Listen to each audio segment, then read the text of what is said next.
Welcome, ladies and gentlemen. Yet another occasion that's to do with the management of the club, the football management. First of all, can I start off by saying thank you very much indeed to Terry and Darren. They were very brave to take on the challenge for the second time as acting manager and acting coach. And it was thought this week that it was best if we went into the next phase and appointed a manager of the football manager. So we went through a lot of applications, and Paul Sturrock headed a lot of it. So I welcome Paul here this afternoon. He's the star today, and we'll be here to answer questions. He's very, very optimistic to date what he's seen this football club, and let's say we've had a hard couple of years. The championship was a success, but this year we've fallen a bit below expectations. Started out as going to be a top 6 club, but we found that the drop in the revenues of about 5 million was very, very difficult to overcome, and we're still trying to overcome that and put the club in an upward trend, upward spiral rather than a downward spiral. We're not in League 2 yet, technically, but Paul's here to the rest of the season and beyond, and he's now got the job to get us up back into the championship, hopefully long term. But let's start with let's see what we do in League 1 and League 2 probably, and take it from there. Paul, welcome. Thank you. Over to you, gentlemen, for questions and answers. Who's going to kick off with the first question? Come on, Ali. There's no pressure, is there? Paul, why was taking over a club that's had a very tough couple of years, an appealing job to take on? Exactly, that appealing. It's my kind of job, I'm afraid to say. I've been involved in lots of teams that have been on a downward curve. Yeovil's had a fantastic 2 years when they were in the championship and playoff final. I've been a bit disappointed in the last couple of years, but it's now my job to try and restructure and push us in the right direction. Is it a major rebuild, do you think? Well, I've looked at the players the last couple of days, and I've been quite impressed with the standard. Winning's habit forming, but losing's habit forming as well.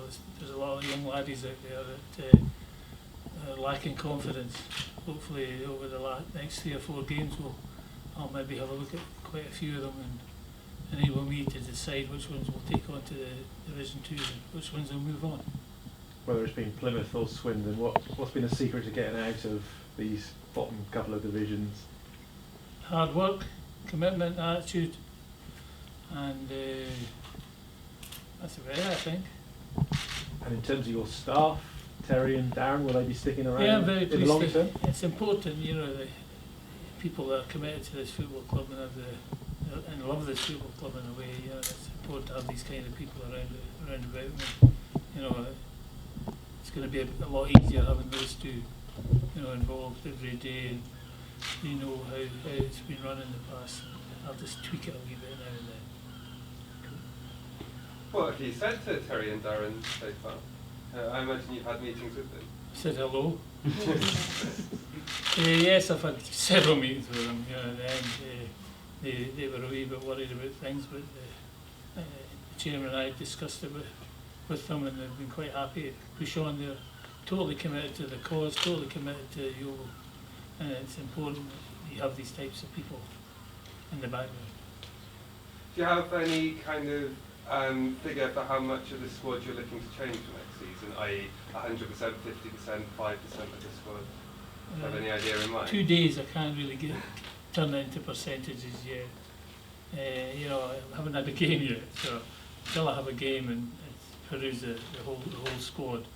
Training, there's lots of good training players. You know what I mean? It's battle conditions. You've got to see these laddies in, and so you know that kind of answer. I couldn't give you an answer to that question at this minute in time. There will be obviously changes because some of the players here won't want to stay here.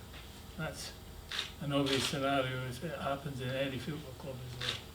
Do you think you'll be able to breathe a new life in? 'Cause you mentioned losing can be a habit in the same way winning can be a habit. Do you hope this is going to be a fresh start and we'll see Well, it's a changes? next season's a fresh start as far as,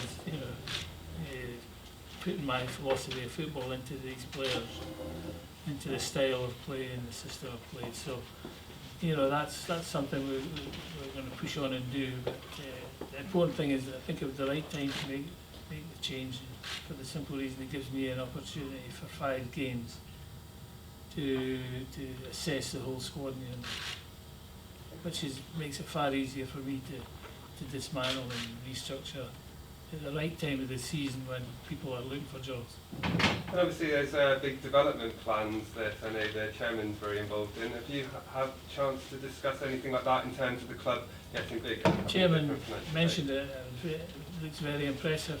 It's the way to go. You look at the Walsalls of this world, you look at all sorts of clubs that are benefiting from that kind of developments. It can only be good for the club. And I guess this is your kind of job, Paul, going in and restructuring a bit. So personally, it must be quite an exciting challenge to get in there and start working. It must be a real thrill for you, this sort of job. Well, I would have liked to have managed Real Madrid or Barcelona, but they never came around. But this kind of job is definitely seemed to be bracketed in this type of job. I enjoy this type of job, helping the club to restructure and go in the right direction. It always leaves a nice taste in your mouth when you're successful. I've been very lucky that I've been reasonably successful with the clubs I've had in the past. I think I've left a nice taste in the fans' mouths normally when I've been moved on. But at the end of the day, success is important to any football club. So that's what we're aiming for first. How quickly was it in getting here? Was it when did you get the call? I would like to say first and foremost, I'd like to thank Torquay United. Obviously gave me an opportunity. Though there was no contract and there was no, at the end of the day I was in his advisory, which I was quite happy to do. And help them restructure and help them recruit for next season. But when this offer came along, it was a no-brainer, really. At the end of the day, I had a wee break from it, and I feel that I'm ready for the challenge again. So when did you get the call? Was it Sunday or Monday or Tuesday? Well, it started with looking around, planning. It's all fallen together that it's important that we keep the staff that's been here for the staff we're talking about. It's been here 15, 16 years. It's hard to replace Yeovil through and through. We're sitting in the Legends Bar here now, the Legends Lounge that's been renamed. And my wish is for Paul Sturrock to be one of the legends that will be recognised in this bar. He's a tall order, I'm not putting pressure on the guy, but he's capable of achieving it, looking at his past. I've ended at a few clubs, Chairman. It's ideal for he's ideal for Yeovil Town.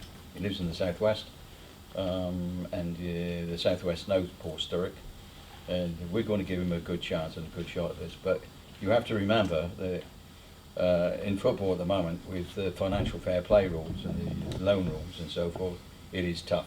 It's really tough, and I didn't realise how tough it was to keep a club up when you're in a relegation situation, when it's in a spiral downwards, when you've achieved so much and been recognised for that, the most famous period and successful period in the club's history. We would like to repeat that, obviously, and I think this club can, and the development plays an important part of that, to give that dimension for the secondary spend and the turnover of the business. And the business is the financial fair play or the salary cost management protocol system. We've got to have turnover, being able to set a budget within the rules, and that's been one of the difficulties this season. We kept within the rules, but it's hard to keep the bottom line loss or profit in order to be able to put out a competitive team and a competitive club. It's not just the football team, it's the whole of the club that you've got to afford to be able to afford to do the job properly. So, my wish is the legends in here, Gary's a legend. Mentioned Gary, he's the past legend recently. and Alex Stott, as you can see at the far end. I showed Paul yesterday, Alex Stott on the end there, and said there's one of our greatest managers. It's more or less, Paul can achieve that.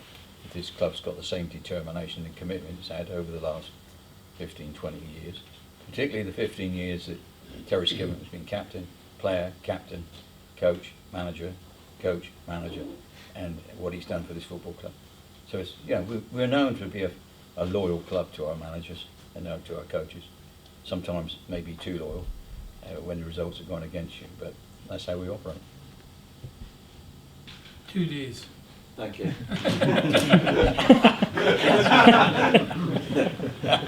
so just to clarify, Terry will be staying as your assistant manager? We haven't got any titles organised so Right. far, but he's part of the staff, Along with Darren. along with that, yeah. And they'll be vital, I guess, in the next 48 hours, getting to, briefing you on the players, what they're like in match environments, and sort of I working picked ahead the of team Saturday. yesterday, so it made it much easier. Yeah, they are a vital cog. It is important that we hit the deck running. Fans are important people in football. The most important thing. And a bit disappointing, but hopefully we can leave a nice taste in their mouth from the end of the season. And you talked about how you've seen the players in training and what a training players are like. And I guess even in these last 5 or so games, you can learn a lot about what they're like when the chips are down, on the pitch in a sort of relegation battle. That could tell you a lot about certain players, couldn't it? Well, I'll be able to check which ones would run out the trenches with me if we were in the First World War. So I'll pick those ones. The ones that are running the other way, I'll move on. John, how long's the contract? We haven't, it's still to be negotiated, still to be talked about. We've talked about it. I've got a board meeting going on at the moment. We'll see Paul later. It's not an issue. We're satisfied with what's been said and done so far. So.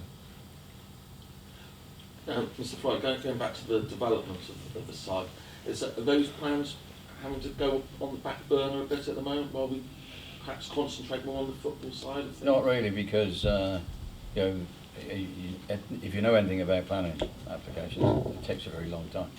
It's not adding to or subtracting from our focus on the football side.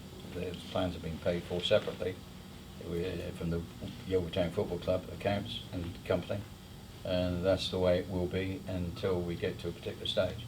So the football club runs separately, runs on its own with its accounts, income and expenditure, and that applies to the academy as well, or the trust. They're separate companies, but under the umbrella of Yeovil Town Football Club, the brand, green and white. What do you think are the realistic ambitions for the club in the coming seasons now under your guidance?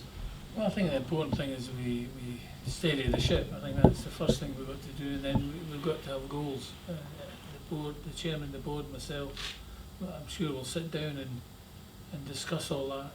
Where we're going to take the football club, how we're going to go about it. I think it's important that the management and the chairman are going in the right direction. I'm very confident that's so.